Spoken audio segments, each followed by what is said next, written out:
Hey gamers, the Red Dragon here from Battlestrats.com. Today we're taking a quick look at Call of Duty Black Ops. We're taking a special look at customizations. What a lot of people don't realize is that customizations are absolutely crucial to having a good online experience and a good win-to-loss ratio. So, a lot of people ask me, what's the perfect setup, the best perks, the best guns to use? There's no special setup that's going to help you absolutely dominate online. There's a lot of different factors, and that's what this video is for, is to go over all those factors. I'm going to give you some hints, some tips to let you figure out what exactly it is that you need to do to set up your customizations so that you have maximum benefit online. We'll start out by looking at an example. The first thing you want to take a look at is what type of game are you playing. If you're playing free-for-all, your setup's going to be different than when you're playing Team Deathmatch or when you're playing capture the flag or an objective type game. All those you would use different customizations, and I'll explain why here in a little bit. First thing you want to do is, if you're playing a team game, talk with your teammates, especially if you're in a party. The best way to play is with your friends. Get together, discuss who's doing what. We were playing capture the flag the other night, and I was playing defense. While we had like 4 people playing offense, we had 2 people playing defense, and I was one of these people. This particular setup is set up strictly for defensive, for capture the flag, for my personal situation. We were playing small maps like firing range. This is really good, so I used a shotgun because I'm not going to have to do a whole lot of long range shooting around the base. I've got a rocket launcher which locks onto airplanes, so in case the enemy drops anything, I can shoot it out of the sky. Sticky grenades, I really like those. Concussion grenades, if somebody's coming in close to the flag, I can throw them out, disorient them, or slow them down to where if I go down, maybe my teammate has a better chance of taking them out. And motion sensor. I really like the motion sensor because I can set that up in a pathway, and then now I can look at the map and pay attention to that pathway, but I can move to another location to really lock down that particular one.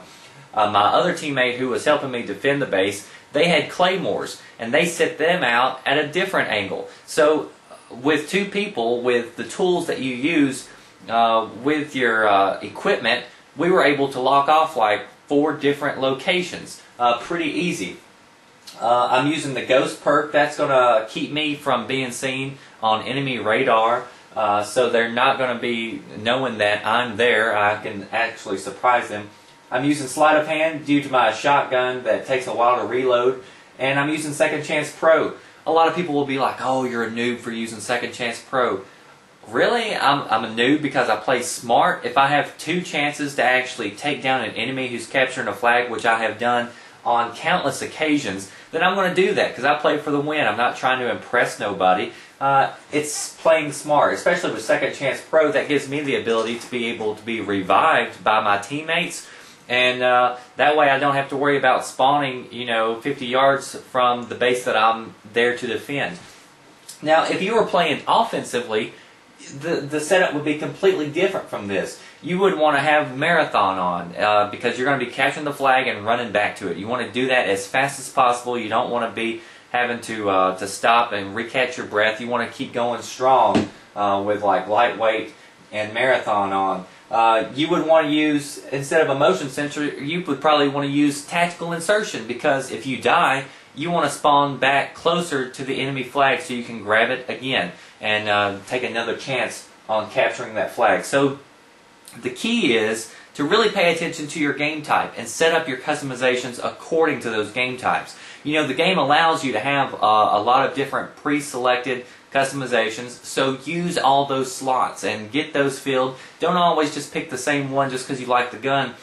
Use that same gun that you like with different setups. That's going to maximize your ability to win and play as a team. I can't stress enough how important it is to talk with your teammates.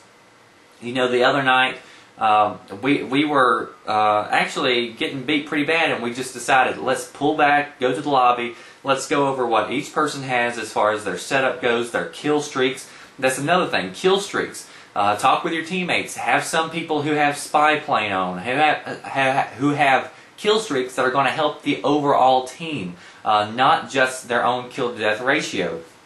So we pulled out. We went through the list. It took like maybe 5 or 10 minutes, and it was really boring. But that 5 to 10 minutes put us on a win streak of like 15 or 20 games where we were just really tight-knit. We were working good together, and we complemented each other's customizations really well. So to wrap it all up, base your customizations off your style of gameplay. If you play close range, then you'll want to do maybe a shotgun or a submachine gun. If you play more long range, you're going to be outside more, then go with a rifle. This particular gun was great for firing range for me, but if I played array on Capture the Flag and I'm still defending, then I want to have a long range gun because it's a lot more wide open space. So you have to look at your maps you're going to be playing, your game types you're going to have to be playing. Be sure to compliment your teammates, talk it over, have a game plan before you go in, and I guarantee you, you're going to improve your win-to-loss ratio. If you want more tips, tricks, hints, head on over to battlestrats.com. Check the link in the description box for the full Black Ops strategy guide, and I hope to see you soon. Thanks for watching.